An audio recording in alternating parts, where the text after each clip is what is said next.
Hi, I'm Allison Hare, a former corporate executive on a quest to help you continue to kick butt at life, because I know you do. That's why you're here, but without the burnout.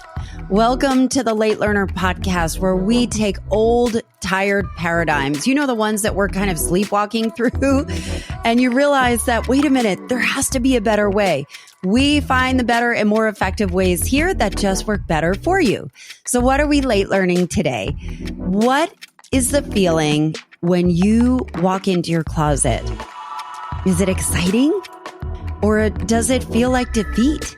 And what I know is that our closets and our wardrobe hold so much emotion and so much judgment, way more than we like to bring to the surface.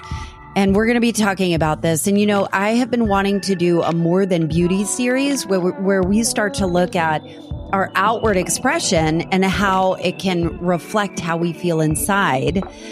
Sometimes can mask and hide our inner insecurities. I got the perfect person to talk about it. I'm so glad you're here to hear this. Jessica Papineau of CSJ Styling is here giving us not so well-known advice on budget shopping and, you know, like getting the best fit in your jeans and styling your own body. But I love the practical tips that she's giving us. But I think what I was so excited to address was the worthiness underneath all of it and how it's showcased in our outward expression. So I'm excited to bring this to you. And before we get into our chat with Jessica, it's time for the good stuff. What is stuff? Stuff stands for the surprisingly true, useful fun fact. And today's fun fact is the top 5 timeless styles of all time, compiled from 10 expert fashion sites. Some are going to be obvious and some I was totally surprised by. Number 5 is a tie between the little black dress and a black leather jacket. I wonder if we can update that. Why does it have to be a little black dress? Maybe it could just be a black dress. Number 4 is crop tops. Now, we all know if you open your eyes, you'll know that the 90s and Y2K is back. Crop tops are everywhere. And if you're looking to rock a crop top, but you're not sure how, they look amazing with high-waisted pants that elongate the torso and highlight the smallest part of your waist. Number 3 is the basic t-shirt. A fun fact about me, I almost never wear t-shirts, but I always wear sleeveless in the summer because I am super mortified about sweaty pits. But t-shirts look great on their own or under a blazer. You can dress them up, dress them down. They're so versatile. Number 2 is the mini skirt. And the miniskirt was popularized in the 1960s by Mary Quant. And another fun fact is that the miniskirt originally looked like it belonged in the children's department. And it was designed for the young, youthful, modern woman that didn't want to look like their mothers. And the miniskirt was born. And number 1, no surprise here, blue jeans. And that is today's good stuff. Now let's talk style, worthiness, fashion, and inner and outer beauty with CSJ Styling's Jessica Papineau. We're here with Jessica Papineau. Jessica, welcome.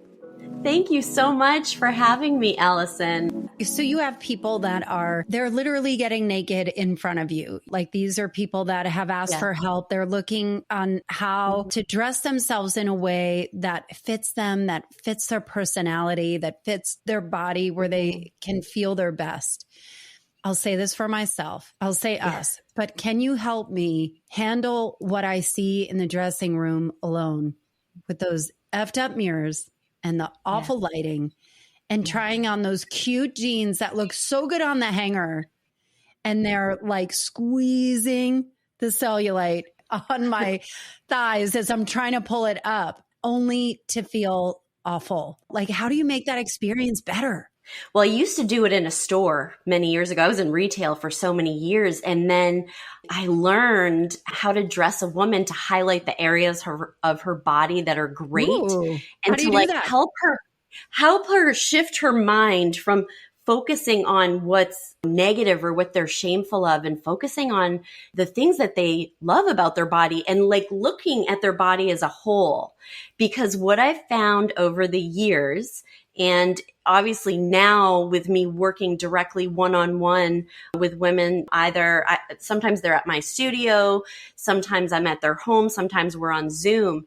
But when I'm able to see what they do when they look in the mirror, is their eye, when I put them in something fitted, right? Like that really tight pair of denim, and jeans should fit tight.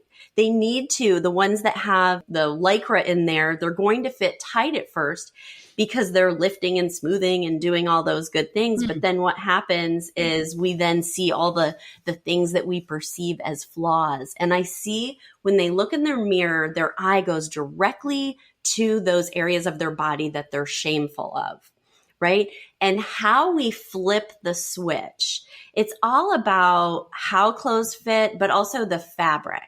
So you put on a pair of denim that's like super fitted and tight.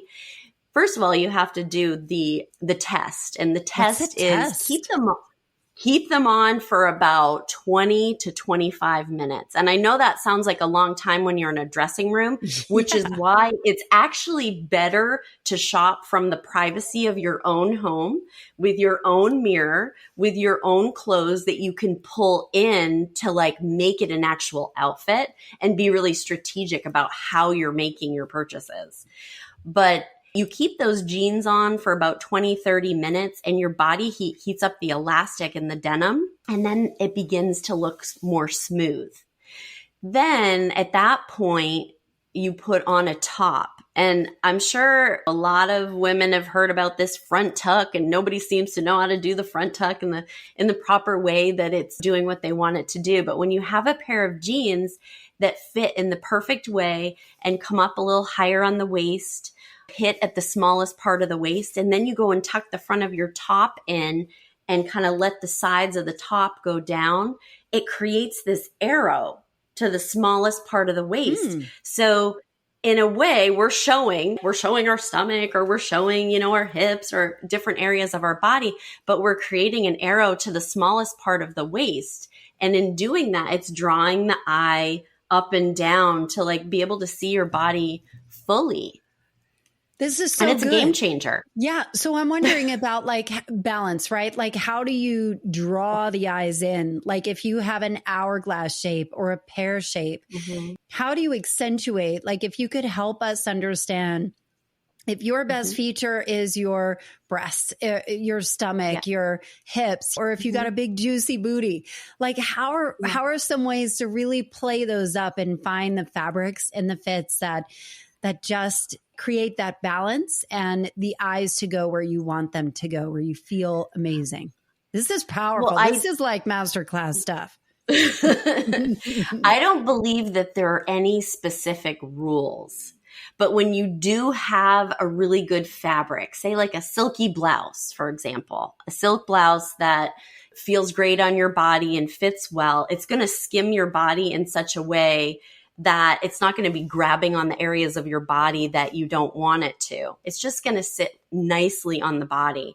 Now, I don't specifically talk about hourglass shape versus someone who's, pear shape, all of that. It really is about just highlighting the areas that you like.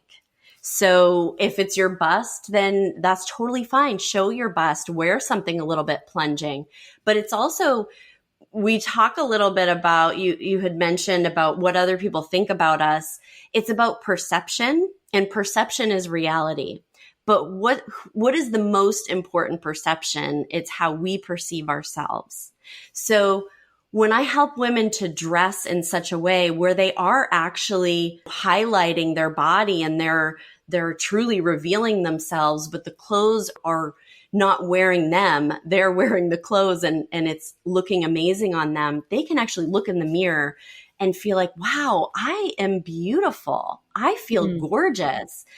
I can now allow who I truly am to flow through me and for me to share my gifts with everybody else, because I truly believe we are all born with those gifts inside of us, right? That it's a matter of tapping into it. And once we can kind of get over ourselves, and by that I mean let go of those self-limiting beliefs and really feel confident. When our confidence elevates, that's when everything can come through us. And that's how we're able to truly show up for other people and share our gifts with others that can truly benefit from it. I think it's such an inside out approach too, because, you'll hear people say, oh, women dress for other women dress for men, women dress. But I think you may have seen that I spent a week where I dressed up for no reason. And so every day I put on the jewelry, I put on the nicer clothes, I put on the dress, I put on the lipstick, I put on everything. I put on different earrings and necklaces, and it felt so good. Like I felt elevated. And what was interesting, and I thought about this last night when I was preparing for our talk today, and I thought about there is such a difference. Like I would look at my calendar and say, okay, do I have any professional meetings today? Okay, I'll dress up. Or do I have meetings where I'm like talking to people that just know me and I'm just going to be in my workout clothes, which is like my normal uniform. And I thought, why does it matter who I'm talking to? I need to dress for me. And so for me, it felt really great. Like it really did feel like I felt beautiful. I felt radiant, where I just had forgotten what that feels like because I didn't need to dress up. I didn't need to. Yes, that's super powerful. I think it's about getting up, suiting up, and showing up every single day. And it's doing it for yourself, not necessarily for someone else, because women, we're kind of conditioned and brought up to do things for other people, right? And do the things that we think we should be doing. And when you actually are intentional and you get up every day and you my day starts with working out. I have to work out because that just kind of releases all the negative energy. But then being very intentional about how you get ready in the morning. To your point, Allison, it doesn't matter if you are going out to a meeting or you're just staying home and you're working on your computer. And I know that may sound silly, but once you take the time and intentionally get ready and put something on that makes you feel amazing, and you're one person, Allison, that I know does this, because I have seen you many times on social media, even taking a selfie picture. There was one that you took a couple of weeks ago of you in that beautiful pink dress. And you were like, let's show up today. It's like when you do that, you've given yourself permission to like do something kind for yourself and feel worthy to get up and do all those things.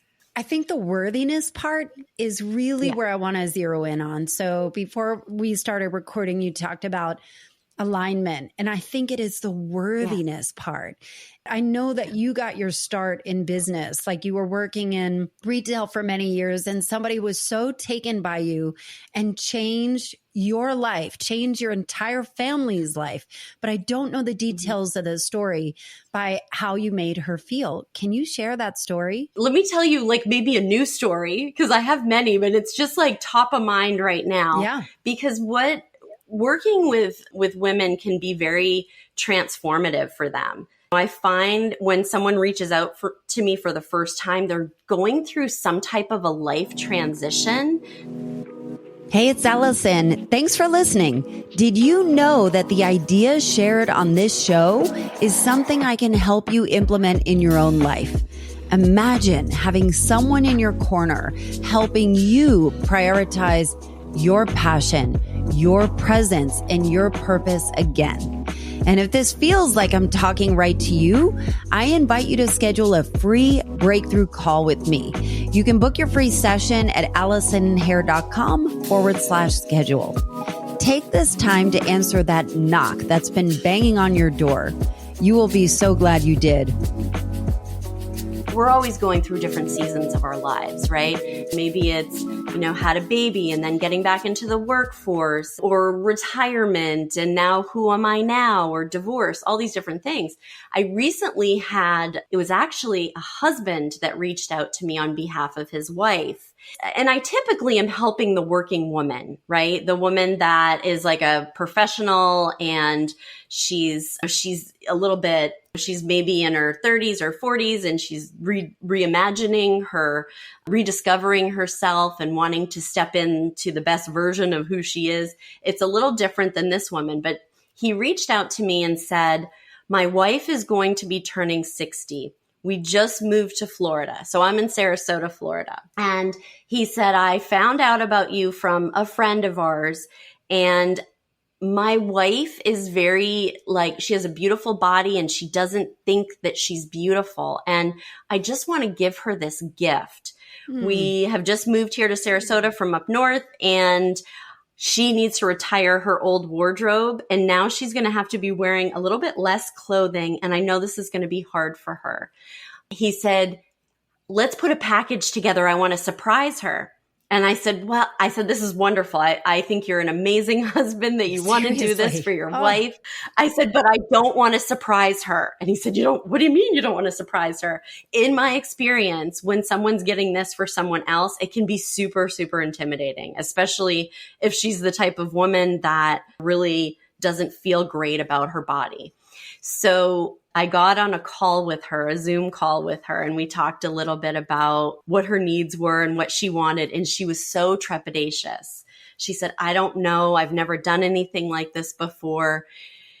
She ended up coming to my studio because she was so nervous about me coming into her personal space, which I totally understand. It can be very intimidating, to have someone watch you try clothes on and they're in your home and you're showing your whole closet is revealed. So she comes to my studio. I open the door. Her lip was quivering. And she said, oh my gosh, did you set your whole day aside for me? And I said, yes, come on in. Because when I set up my studio, I set it up specifically for that person. And so everything in her size, all the outfits that she would want for any upcoming events or what her lifestyle is. And she walks in and she sees all of it. And she said, is this a store? And I said, it's a studio. And it's actually a boutique that I set up just for you. And her lip goes from quivering to full on waterworks.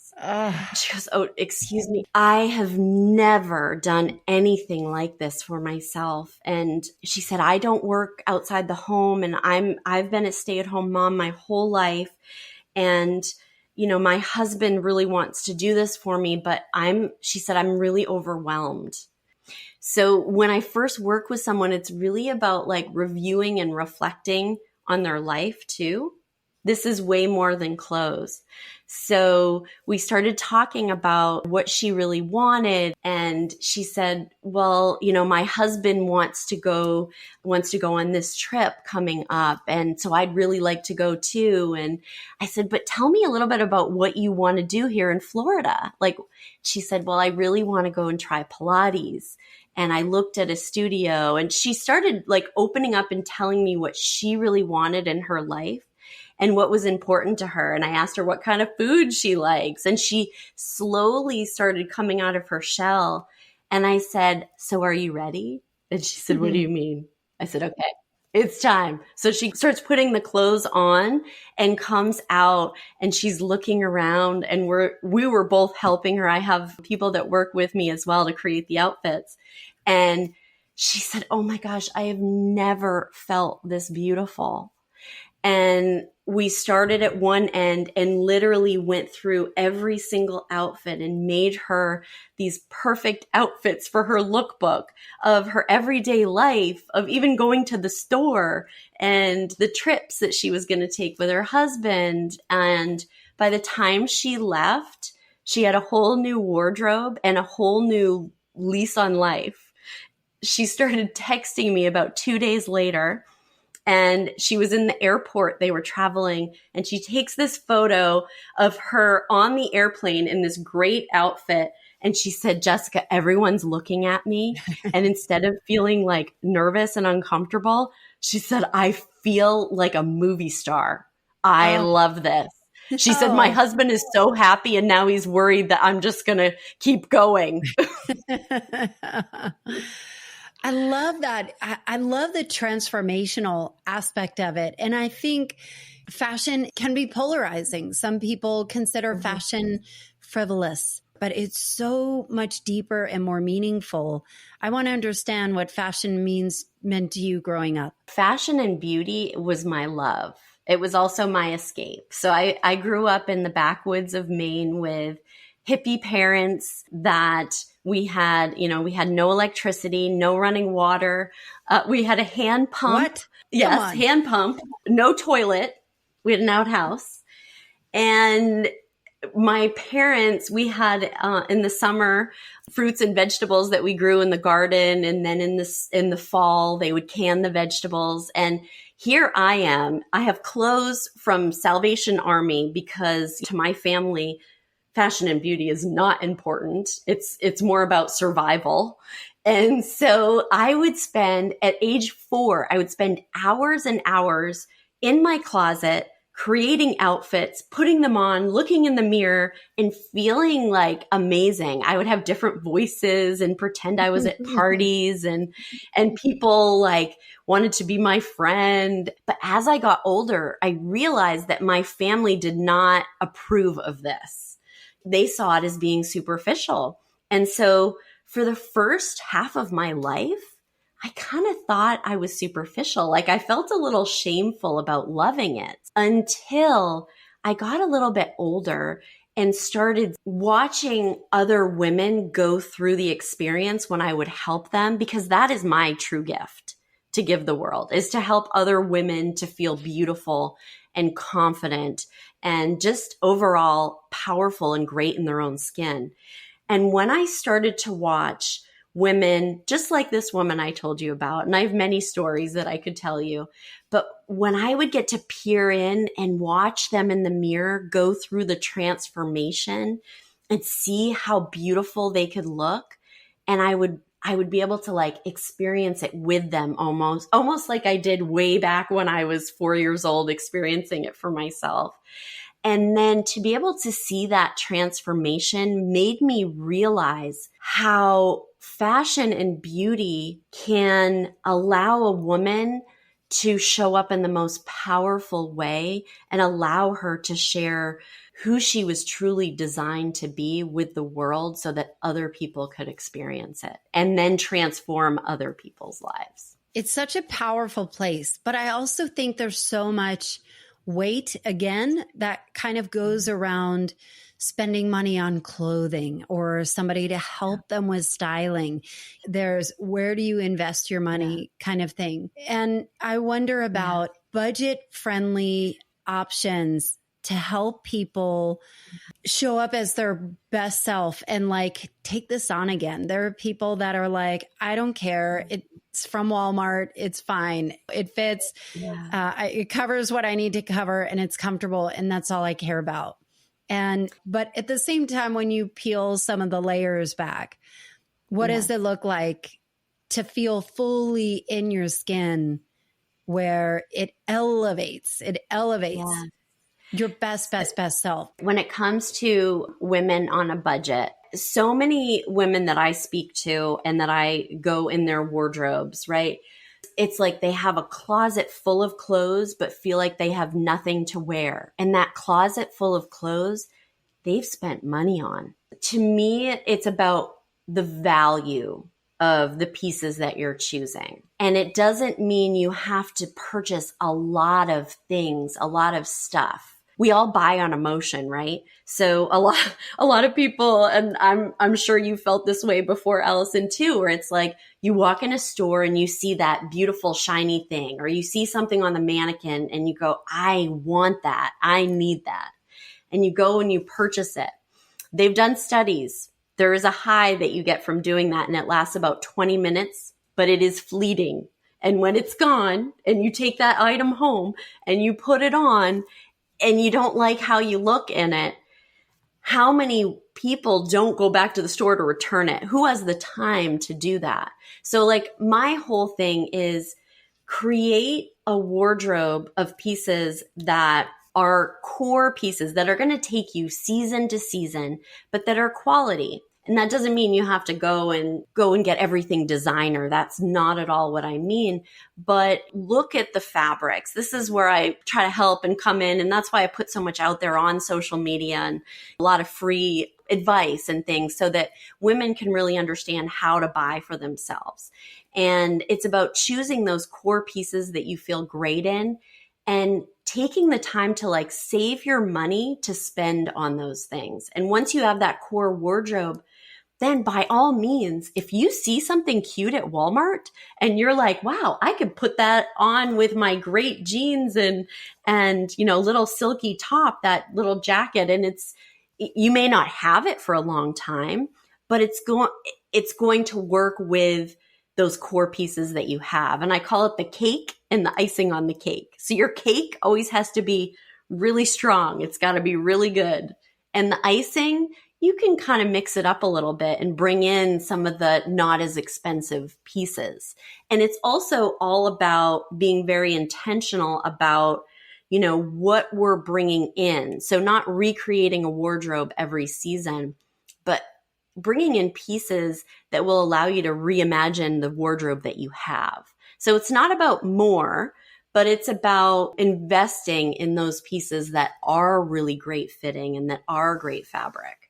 So I'm thinking about common myths. People are trying to style themselves. What are some myths that you have to reframe and re-educate people on? Maybe it is that, I don't know, spandex is slimming. I always feel like the skinny, what is it? Like the skinny t-shirt. I think that's the brand. It never makes me look skinny ever. But I wonder, help style us.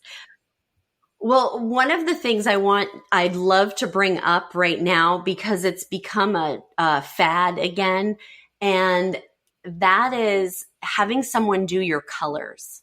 And a lot of people are doing this again. It was really big, like in the 90s and early 2000s, right? Color me beautiful. I'm an autumn. Yeah. Yeah. And I did it. I remember doing it and thinking, oh my gosh, and I was an autumn. It was like 1998 when I did my colors. And so you've got this whole like color wheel and you can wear these certain colors, but it puts us in a box of like what we think we can wear and what we can do. And so what I learned, because I'm a very creative person, I also went to school for fine arts and painting, and I love color. And there's so many shades of color, Allison. So if someone says to me, I can't wear red, okay, well, there are so many shades of red. In fact, actually, when I was growing up, my mother told me I couldn't wear red. And then I learned as I was painting, there's an orangey red, there's a bluey red. Maybe you don't feel comfortable wearing all red, but you sprinkle it in with a handbag or with shoes. So same kind of thing with anything to do with fashion. If someone says, I can't wear fill in the blank, there is always something for them that is in that category. So I remember years ago when skinny jeans came out, all these women were saying, I can't wear skinny jeans. I'll never wear them. Right. And then what happened? Everyone started wearing them. But it was a matter of finding the right fit for your body. I have women that tell me all the time that they can't wear the cropped flare pants because they're too short and it's going to squash them down. If we try a bunch of different pairs on, we will find the perfect one. It's a matter of giving it a try. It's a matter of being curious and not just saying, no, I'm not going to try it.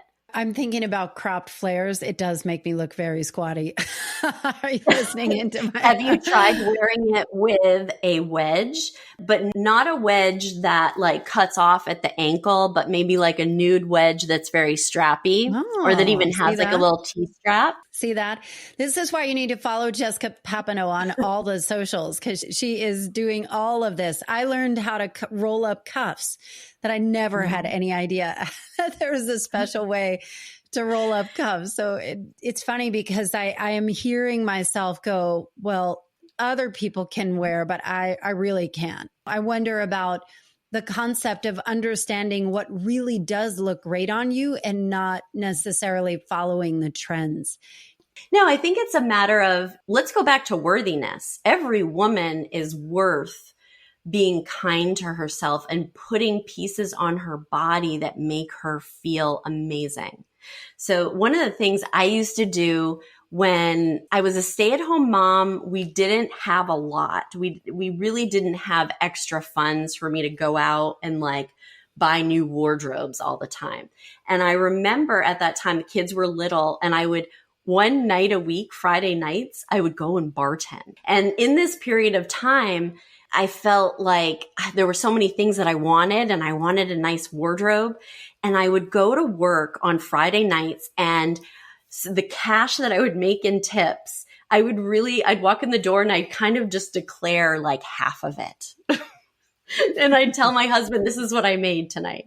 And not to make it like it was a shameful thing, but I would take the rest of it and put it in a Ziploc bag and put it under the sink in my bathroom and like pretend it wasn't there. And I did that for, about 4 months.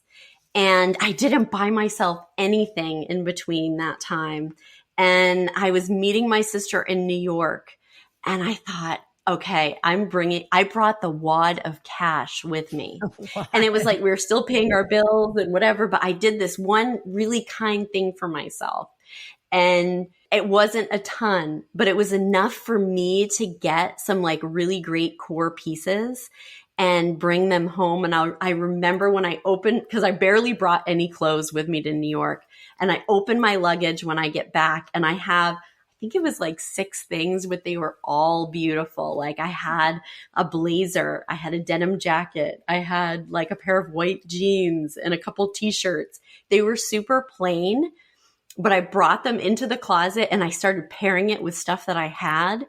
And I would wear something new mixed in with something that I already had every single day for, I don't know how many weeks I did this. And I started to feel better about myself. And I felt like, wow, I really am worth doing this. Sometimes it's a matter of taking that action first. Maybe you don't feel worthy, but you do it anyway. And then once you start doing the nice things for yourself, your confidence elevates and you start to feel like, yeah, this feels good. I'm going to continue.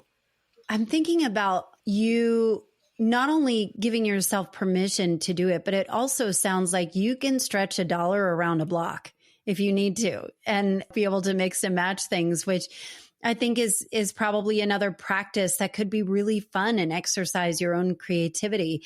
And one thing I was thinking about is that there's way more brands that are expanding to more size inclusivity. How do you dress for all different sizes? Allison, this is interesting that you're bringing this up now, because I have recently had a number of women reach out to me, professionals that are plus size women. And it is very difficult. Actually, in retail, I started first working in plus size clothing before ever branching out to anything else. And I was 16 years old, and I was this skinny, scrawny kid, and I'm working in this store, and I would watch women come in, and because plus size clothing overall it's not the greatest clothing. It's not the most trendy. They make a lot of big tenty looking things, but I learned at this young age how to just take really basic pieces. So like, just even if you do like a monochromatic look and pick out just a few core things and then put your icing on the cake. So wear like a completely, even if it's all white outfit, and put on a great blazer that's maybe a little bit longer that creates this long, lean line. But it's very difficult to find these pieces. And I still struggle. I carry my own lines. Actually, one of my top lines is Paige. Paige is known for their denim, but they have just an amazing collection now of clothing. And they go up to a size 14. But it's for some of the sizes in some of these great lines don't go past a 14. And actually, my dream long term would be to create a plus size clothing line that is amazing. What I have noticed is that there's a lot more size inclusive models, which I love seeing. I think it's normalizing different sizes, which is so great. But what I have never seen, never, unless it's a joke, is like clothing, size inclusive clothing for men. Like I've never seen a guy with a beer gut like rocking a t-shirt. So I think the men need their due. No, that's such a good point. The men need their balance. Listen, Jessica, I love what you've shared with us. I love what you're doing in the world. And I know that you have a gift for late learner listeners as well. Tell us about the gift and how people can learn more about you, follow you, work with you. All right. So I feel like every woman deserves to do something very kind for herself when it comes to her wardrobe. And so I'm sure a lot of your people listening are thinking, okay, well, that all sounds great, but I don't know if I can have a stylist and I don't really know where to start and what do I do? So what I'd like to offer and what I have as an offer is if you go on my website, which is csjstyling.com, on that homepage, you go down about 3/4 of the way down and you can get my free wardrobe blueprint. I believe it's about 16 pages. It's big wording and there's pictures there too, but it will really show you how to, on your own, reset your wardrobe and begin the process of aligning what it is that you're wearing every day with the woman that you are and the lifestyle that you have, but also the woman that you're becoming, and to really help you to learn how to step into that wardrobe, the new wardrobe that's coming your way that you deserve to have. So there's some actionable steps in there of what to do. And anyone that has interest in meeting me or learning a little bit more about what I do in fashion, they can request a free styling call. Amazing. So generous. Thank you so much, Jessica. I loved having you on. Thank you so much for having me, Allison. Big thank you to Jessica Papineau of CSJ Styling. I hope you follow her. I hope you reach out to her. Download her fashion blueprint. She is amazing. I've linked everything in the show notes. And as for you, what will you do with the information and insight that you late learned today? Will you bring it up during coffee with your friend? Are you thinking about how to apply some of these fresher approaches long term so you've got someone in your corner helping you every step of the way? If you'd like to go deeper, let's have a free breakthrough consult. Go to AllisonandHair.com/schedule. And if you like what you heard today, please take 30 seconds to leave a review on your favorite podcast player. As always, thanks for listening. And before my next episode of Gold drops, I will see you on the socials.